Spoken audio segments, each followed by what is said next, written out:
Hello friends, Frankie here. Hey guys, this is a video for the Ford Modular 4-valve gang. I redesigned the Cobra intake, which is specific for 2000 to 2004 Cobras, 4 valves. To make it work with the carburetor, I just got from eBay 2 spacers. You can buy those. Then I bought a 1/2 inch aluminum plate, machined basically with a router and a stitch saw, the pattern like the other one.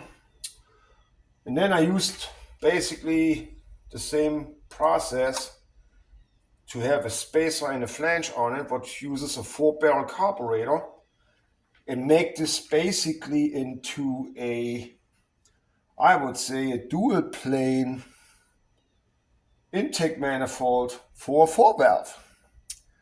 If you want to convert your 4-valve into carburetor, that's the easiest and cheapest way to do, because the plate is what, $50 or so, and it's not really complicated to make.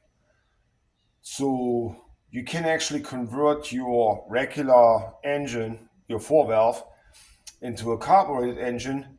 An MSD Mod 6 will basically handle all the ignition, and then carburetor, and you're good to go. And there's no, oh shit, I have too much of a cam, or my cams are not really set right, and it's not really idling right, it's not running right.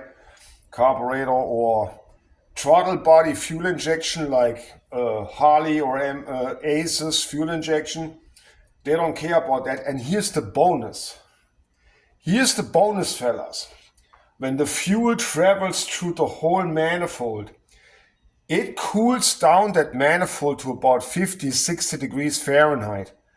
This is very dense and cool air what goes into your engine. So a couple horsepower you pick also up on that, just by converting it to this. The throttle response is also pretty wicked, I believe, because it's way more surface area than the regular throttle body and all the other electronic bullshit what the government puts on with the EPA, and you know what I'm talking about. So this will get you a couple horsepower. It will give you a better response, and you can do whatever you want. You can have the biggest cam in there, whatever you want. It doesn't matter. The computer don't care, the carburetor don't care, and the ignition don't care, as long as it's kind of timed and matched.